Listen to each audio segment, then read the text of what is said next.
अखिल विश्वाला शांतीचा संदेश देणारे महाकारुणिक तथागत भगवान बुद्ध, विश्वभूषण भारतरत्न परमपूज्य बोधिसत्व डॉक्टर बाबासाहेब आंबेडकर, भारतीय घटनेचे शिल्पकार, स्वराज्याचे संस्थापक छत्रपती शिवाजी महाराज, समतेच्या न्यायाची पाया रचणारे आरक्षणाचे जनक छत्रपती शाहू महाराज, क्रांती ज्योतिबा फुले ज्यांनी महिलांसाठी पहिली शाळा काढली, अस्पृश्यांना स्वतःच्या हौदातील पाणी खुलं करून दिलं, असे क्रांती ज्योतिबा फुले, सावित्रीबाई फुले, भीमाई रमाई जिजाऊ, ज्या मानवांच्या हितासाठी कार्य केले ते सर्व महान संत तुकाराम महाराज, सर्वच महामानवांना मानाचा मुद्रा. जय भीम. मित्रांनो, बौद्ध धम्मज्ञान यावर आपले व्हिडिओ असतात, तर सुरुवातीला आपण समर्पण घेऊया आणि मग व्हिडिओला सुरुवात. सुख बुद्धानुमुपादो सुखा सधम्म देशना, सुखा संघर्ष सामगी समागान तपो सुखो. सुखद बुद्धाचा जन्म, सुखकर सद्धम्म उपदेश, सुखकर संघ एकता, सुखद समूह तपस्या. धम्मपद बुद्धवग्ग 14:194 समर्पण संपलेलं आहे आणि आजच्या व्हिडिओला आपण सुरुवात करतो. बौद्ध धम्मावरील ज्ञान, बौद्ध धम्माबद्दल अधिक सखोल ज्ञान आपण माहिती देत आहोत.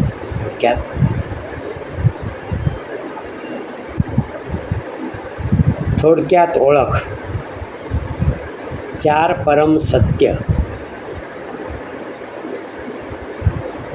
बुद्धानं जे 4 आर्य सत्य दिले आहेत त्यामधले दुःख, जग दुःखानं भरलेलं आहे, मनुष्य प्राणी या दुःखात राहत आहे, हे या जगातील आर्य सत्य आहे, म्हणजेच परमसत्य स्थिती आहे. बुद्धानं काय शोध लावला? दुःख. या जगात दुःख आहे, जग हे दुःखानं भरलेलं आहे, मनुष्य प्राणी या दुःखात राहत आहे, हे या जगातील आर्य सत्य आहे, म्हणजेच परमसत्य स्थिती आहे. दुःख समुदाय. दुःख समुदाय म्हणजे जिच्या उदयाबरोबर दुःख ही उदय पावते ती तृष्णा होय, त्यालाच दुःख समुदाय म्हणतात. दुःख समुदाय म्हणजे जिच्या उदयाबरोबर दुःख ही उदय पावते ती तृष्णा होय. दुःख निरोध. दुःख निरोध म्हणजे तृष्णेला नियंत्रित ठेवले तर दुःखाचाही निरोध होईल. बुद्ध तत्वज्ञान आहे. दुःख निरोध म्हणजे तृष्णेला नियंत्रित ठेवले तर दुःखाचाही निरोध होईल. दुःख निरोध गामिनी मार्ग. दुःख निरोध गामिनी मार्ग. दुःख निरोध गामिनी मार्ग म्हणजे तृष्णा नष्ट करण्याचा परम अष्टांगिक मार्ग होय. कोणता? परम अष्टांगिक मार्ग. परम अष्टांगिक मार्ग थोडक्यात त्याची ओळख आपण पाहू. परम अष्टांगिक मार्ग थोडक्यात ओळख. नंबर 1 सम्यक दृष्टी. नंबर 2 सम्यक संकल्प. नंबर 3 सम्यक वाचा. नंबर 4 सम्यक कर्मांत. नंबर 5 सम्यक आजीविका. नंबर 6 सम्यक व्यायाम. नंबर 7 सम्यक स्मृती. आणि 8 सम्यक समाधी. यालाच अष्टांगिक मार्ग म्हटलेलं आहे. परंतु आपण इतर जी शिकवण आहे ते काय म्हणतात, 8 आणि घाट, 9 करा, 7 करा, 8 करू नका. का करू नका? तर हे 8 तत्वज्ञान ज्या माणसाला कळलं तो माणूस सन्मार्गाला लागेल, आणि तो मनुष्य सन्मार्गाला लागला नाही पाहिजे म्हणून मनुवादी वृत्तीच्या शिकवणुकीने 3 तिघाडन बिघाड म्हणतात. त्याचं कारण काय? तर त्रिशरण. मी बुद्धाला शरण जातो, मी धम्माला शरण जातो, मी संघाला शरण जातो. त्रिशरण. हे त्रिशरण हे त्रिशरण जर माणूस गेला तर माणूस सुधरेल, माणूस चांगल्या मार्गाला लागेल, तो अंधश्रद्धेच्या बळी होणार नाही, तो देवाधर्माच्या नांदी लागणार नाही, आणि मग यांची दुकानं बंद पडतील. म्हणून या बहुजन समाजाच्या डोक्यामध्ये बसून दिलं, तिघाडन बिघाड, तिघं कुठे जाऊ नका, 3 गोष्टी काय करू नका. कारण हे बुद्धाचं तत्व आहे. 8 आणि घाट. 8ला त्यानं अपवित्र मानले. 3 अंकाला, 3ऱ्या अंकाला त्यालासुद्धा त्यानं अपवित्र मानलेलं आहे. लोकांच्या डोक्यात बसून दिलं उलटं. पुढे बघूया. आता या 8 तत्वांनी बनलेल्या मार्गाला आर्य अष्टांगिक मार्ग म्हणजे परम अष्टांगिक मार्ग म्हणतात. दुःखाचे मूळ कारण असलेल्या तृष्णेच्या नाशासाठी भगवान बुद्धाने हाच मध्यम मार्ग दिला आहे. यालाच मध्यम मार्ग म्हटलेला आहे. अष्टांगिक मार्गातील प्रत्येक अंगाचा अर्थ, आता आपण प्रत्येक एका शब्दाचा, त्या 8 शब्द आहेत ना, त्या 8 अंगाचा, 8 पायऱ्याचा आपण थोडक्यात त्याची प्रत्येक शब्दाचा आपण अर्थ बघूया. नंबर 1 सम्यक दृष्टी. सम्यक दृष्टी म्हणजे मानव व जग. मानव आला म्हणजे तिथं सर्व जाती धर्म आले. मानवाच्या पुढे पलीकडे काही नाही. म्हणून बुद्धाचं तत्त्वज्ञान कोणा जाती धर्मासाठी नसून हे अखिल मानवासाठी आहे. मानव व जग याबाबत योग्य वैचारिक धारणा बाळगणे, सर्व विषयाबद्दल योग्य दृष्टिकोन ठेवणे ही सम्यक दृष्टी होय. याला सम्यक दृष्टी म्हणतात. परंतु आपल्याला सम्यक दृष्टी शिकवली जात नाही. आपल्याला विषमता शिकवली जाते. विषमता लहानपणापासून आपल्या डोक्यात भरलेली असते. म्हणून बहुजन समाज आजपर्यंत या जाळ्यामध्ये मनुस्मृती या जाळ्यामध्ये अडकलेला आहे. पुढे नंबर 2 सम्यक संकल्प. सम्यक दृष्टी पाहायला आपण. आता सम्यक संकल्प म्हणजे काय? आपले ध्येय व महत्त्वाकांक्षा, आपले ध्येय व महत्त्वाकांक्षा उच्च प्रतीची ठेवणे, आपले व इतरांचेही कल्याण होईल असे कार्य करण्याचे ठरविणे हा सम्यक संकल्प होय. म्हणजे तेरा मंगल मेरा मंगल सबका मंगल होए रे, जन जन मंगल जन जन मंगल जन जन मंगल होई रे, सर्वांचं मंगल हो. याला म्हणतात सम्यक संकल्प. आता सम्यक वाचा,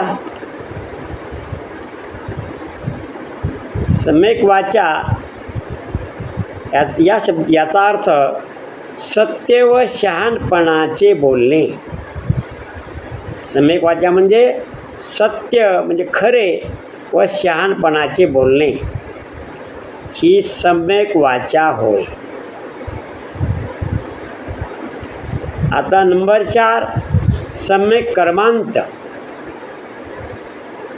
आपली कृती म्हणजे आपले कर्म योग्य दिशेने व योग्य जाणीव ठेवून, म्हणजे आपण करायला लागलो ते योग्य आहे का, चुकीचं व्हायला लागलं का, ह्या गोष्टीचा विचार करून कार्य करणे. आपली कृती योग्य दिशेने व योग्य जाणीव ठेवून पूर्ण करणे, हा सम्यक कर्मांत होय. म्हणजे केलेलं कर्म हे चांगलं असलं पाहिजे. म्हणतात ना, जसे कर्म तसे फळ. म्हणून त्यासाठी आपलं कर्म चांगलं असलं तर त्याचे फळ चांगले येतील. जसं आपण जर बाबळीच्या बिया पेरल्या तर काय निघणार आहेत? बाबळीचे झाडं निघणार आहेत. काट्याचे झाडं पेरले तर काट्याचे झाडं निघणार आहेत. आणि जर धान्य पेरलं तर धान्य उगवणार आहे. त्या माणसाचं पोट भरणार आहे, अन्न निर्माण होणार त्या. म्हणून सम्यक कर्मांत आपलं कर्म हे चांगलं असलं पाहिजे. आता नंबर 5 सम्यक आजीविका. आपली उपजीविका. सम्यक आजीविका. आपली उपजीविका इतरांना दुःख होणार नाही अशा चांगल्या कामाधामाने करणे, ही सम्यक आजीविका होय. म्हणजे आपलं पोट भरायचं म्हणून काय दुसऱ्याचं लुबाडून घ्यायचं आणायचं का? नाही. दुसऱ्याचाही विचार करायचा की माझ्यासारखे त्याचेही लहान लेकरं असतील, माझ्यासारखे त्यानं कष्ट केले असतील, म्हणून आपण दुसऱ्याचं चोरून, दुसऱ्याचं लुबाडून, दुसऱ्याचं बळजबरीने हिसकाटून न घेणे. तर कसं करणे? तर सम्यक आजीविका, आपली उपजीविका इतरांना दुःख होणार नाही अशा चांगल्या कामाधामाने करणे, ही सम्यक आजीविका होय. म्हणजे काम करा आणि त्याचे दाम घ्या. उगीच कोणाला चोरून, उगीच कोणाला लुबाडून चोरून, त्याला फसवून असं तुम्ही किती कमाई केली तर ती म्हणतात ना, पुण्याला लुटलं आणि साताऱ्याला दान केलं, तसं त्याला काही अर्थ नाही. आता सम्यक व्यायाम 6 नंबर. सम्यक व्यायाम म्हणजे आपल्या मनात, प्रत्येकाच्या आपल्या मनात असलेले सद्गुण वाढविणे. प्रत्येक माणसाकडे सद्गुण असतात. असं नाही की बाबा याच्याकडे सद्गुण नाही, प्रत्येक माणसाकडे सद्गुण असतात. परंतु वाढ कोणत्या गुणाची करायची हे तर ठरवावं लागेल ना. ते ठरवणं आपल्या हाती आहे. म्हणून आपल्या मनात असलेले सद्गुण वाढविणे, चांगले गुण वाढवणे, जेणेकरून तुम्ही सद्गुणी माणसं बनले पाहिजे, सदाचारी माणसं बनले पाहिजे, विवेकी माणसं बनले पाहिजे. म्हणून आपल्या मनात असलेले सद्गुण वाढविणे, नसलेले सद्गुण निर्माण करणे, तसेच मनात असलेले दुर्गुण नष्ट करणे. दुर्गुण म्हणजे वाईट गुण. हे जे वाईट गुण असतात पण ते नष्ट करायचे. दुर्गुण नष्ट करणे व नसलेले दुर्गुण मनात येणार नाहीत याची काळजी घेणे. तसं घरात कचरा यायला तर आपण घरात येऊ देतो का? घाण येऊ देतो का? नाही. लगेच दार बंद करतो. घरात घाणी आली आपल्या कुठं नाही का. तशा प्रकारचे आपल्या मनामध्ये बाहेरची घाण वाईट गुण येऊ देऊ नका. हा सम्यक व्यायाम होय. आता नंबर 7 सम्यक स्मृती म्हणजे आठवण. प्रत्येक पाऊल उचलताना, प्रत्येक श्वास घेताना, प्रत्येक गोष्ट करताना आठवण असली पाहिजे, सावध असलं पाहिजे, स्मृती ठेवल्या पाहिजे जाग्यावर. मी काय करत आहे याची जाणीव आपण ठेवली पाहिजे. म्हणून त्याला सम्यक स्मृती म्हणजे आपले मन नेहमी जागरूक ठेवणे, रात्रंदिवस जागरूक ठेवणे. जसा पहारेकरी दरवाजावर उभा राहतो, तो कोणी आले गेटवरचा जसा चौकीदार असतो गेटवरचा, तो त्याच्या गेटवरचं काम काय असते, कोणाला आत न जाऊ देणे. बरोबर आहे का नाही. त्याची ड्युटी असते. तसं आपलं मन नेहमी जागरूक ठेवणे, वाईट गोष्टी आपल्या मनामध्ये न जाऊ देणे. काया वाचा, काया म्हणजे शरीर, वाचा म्हणजे बोलतो जिभेने, आणि मन. काया वाचा मनाने होणाऱ्या कृतीवर सतत लक्ष ठेवणे. म्हणजे बोलताना चांगलं बोलणे, करताना कृती चांगल्या करणे, आणि मनानंसुद्धा चांगल्याच गोष्टी घडविणे. ही सम्यक स्मृती होय. आणि शेवटचा 8 याला अष्टांग मार्ग म्हटलेला आहे. अष्टशील. पहिल्यानं त्रिशरण, नंतर पंचशील, नंतर अष्टशील. यालाच अष्टांगिक मार्ग म्हणतात. हे 8 मार्ग आहे. तर सम्यक समाधी 8वं. एकांतस्थळी बसून एकाग्रता साधने व संपूर्ण अष्टांगिक मार्गाचे सखोल चिंतन मनन करणे ही सम्यक समाधी होय. म्हणजे हे जे 8 तत्व आहेत, या तत्वावर बसून आपण अभ्यास करणे, अष्टांगिक मार्गावर मनन करणे, सम्यक समाधी, त्याला सम्यक समाधी म्हटले. चिंतन करणे. अशा प्रकारे हे अष्टांगिक आर्य अष्टांगिक मार्ग यालाच म्हटलेलं आहे. यालाच मध्यम मार्ग म्हटलेला आहे. हा कोणत्याही जाती धर्माचा मनुष्य असू द्या, हे जर अष्टशील त्या माणसानं पाळलं तर त्याच्या जीवनामध्ये नक्कीच सुख, समृद्धी, शांतता, सुख त्यांच्या घरामध्ये नांदल्याशिवाय राहणार नाही. आता जगाची 3 लक्षणं काय आहेत? जगाची 3 लक्षणे. नंबर 1 अनित्यवाद. हे जग प्रत्येक क्षणाला बदलत आहे, परिवर्तनशील जग आहे. अनित्य म्हणजे नेहमीसाठी स्थिर राहिलेलं नाही, तर प्रत्येक क्षणाला प्रत्येक गोष्ट बदलत आहे. या पृथ्वी तलावर ज्या ज्या वस्तू आहेत, मानव आहेत, पक्षी आहेत, प्राणी आहेत, झाड आहेत, सगळं जे काय असेल पृथ्वी तलावर ते सर्व अनित्य आहे. कारण ते आज ना उद्या नष्ट होणार आहे, बदलणार आहे. आज जो दगड आहे त्याची माती होणार आहे, जी माती आहे त्याचा दगड होणार आहे, जे लहान रोपटं आहे ते झाड होणार आहे, ते झाड परत नष्ट होणार आहे, त्याच्या बिया परत पडणार, परत ते झाड होणार आहे. त्याला अनित्यवाद म्हणतात. आणि अनात्म.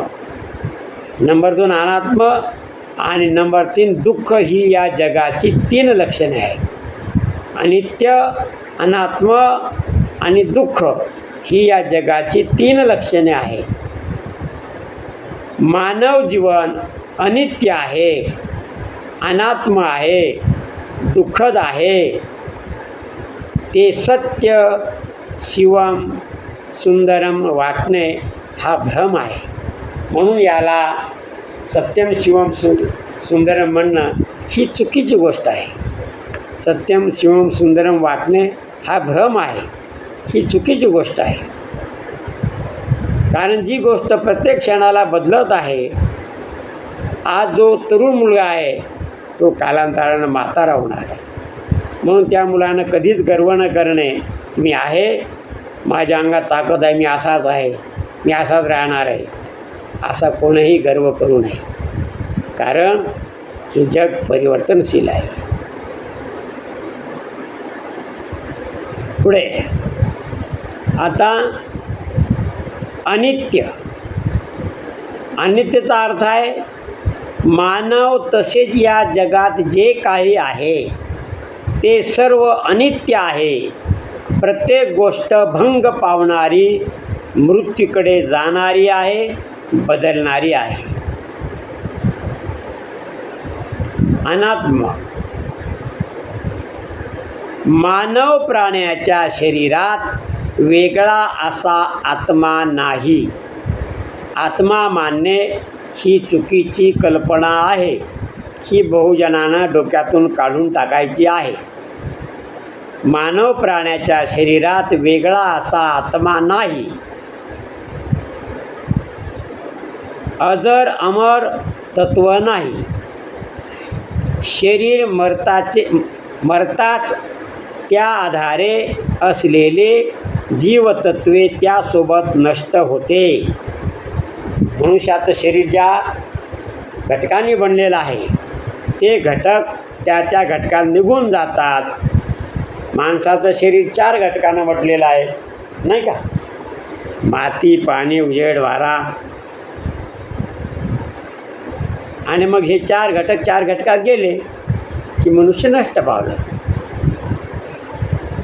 आता दुःख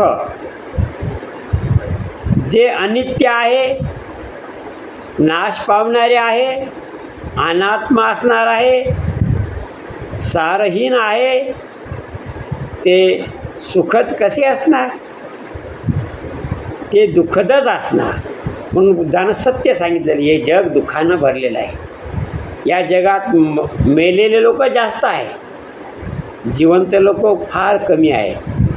पण तरीही माणसाला किती गर्व आहे, हे माझं आहे, हे माझं आहे, ही शेती माझी, हा मुलगा माझा, हे घर माझं, दार माझं, शेती माझी, बंगला माझा, गाडी माझी.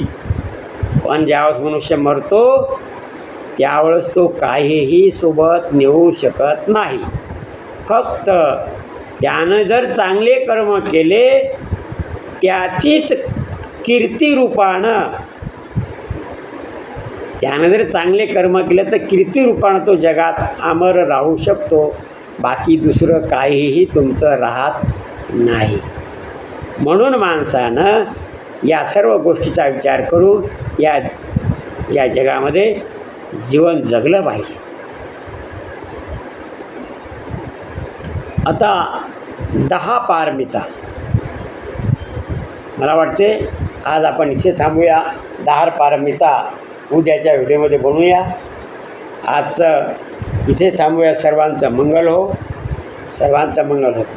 तेरा मंगल मेरा मंगल सबका मंगल होए रे. जन जन मंगल, जन जन मंगल, जन जन मंगल होए रे. मित्रांनो, भगवान बुद्धाचं तत्त्वज्ञान अखिल मानवाच्या हिताचं आहे.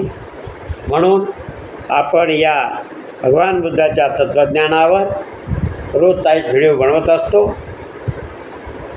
कारण तुम्हाला पैसे दिलेले संपणार आहेत, तुम्हाला धन दिलेलं संपणार आहे, पण हे संस्कार नावाचं हे ज्ञान जर आपण यातलं थोडं घेतलं तर नक्कीच आपल्या जीवनामध्ये त्याचा उपयोग पडणार आहे.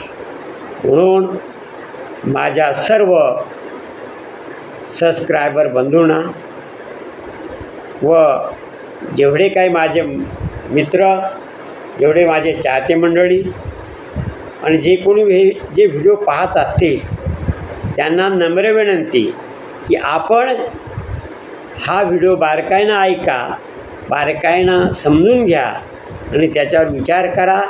जेणेकरून प्रत्येकाच्या जीवनात थोडा त्याचा जर उपयोग आला तर आपण जे भगवान बुद्धाचं तत्त्वज्ञान विसरत चाललेलो आहोत, तो आपल्या जीवनामध्ये नक्कीच तुमच्या जीवनातला अंधार नष्ट करेल आणि आपलं जीवन प्रकाशमय होईल, आपलं मंगल होईल, सर्वांचं मंगल होईल. जय भीम, नमो बुद्धाय. जय भीम, नमो बुद्धाय. जय संविधान. उद्या भेटूया परत दुसऱ्या व्हिडिओमध्ये. तोपर्यंत सर्वांचं मंगल हो.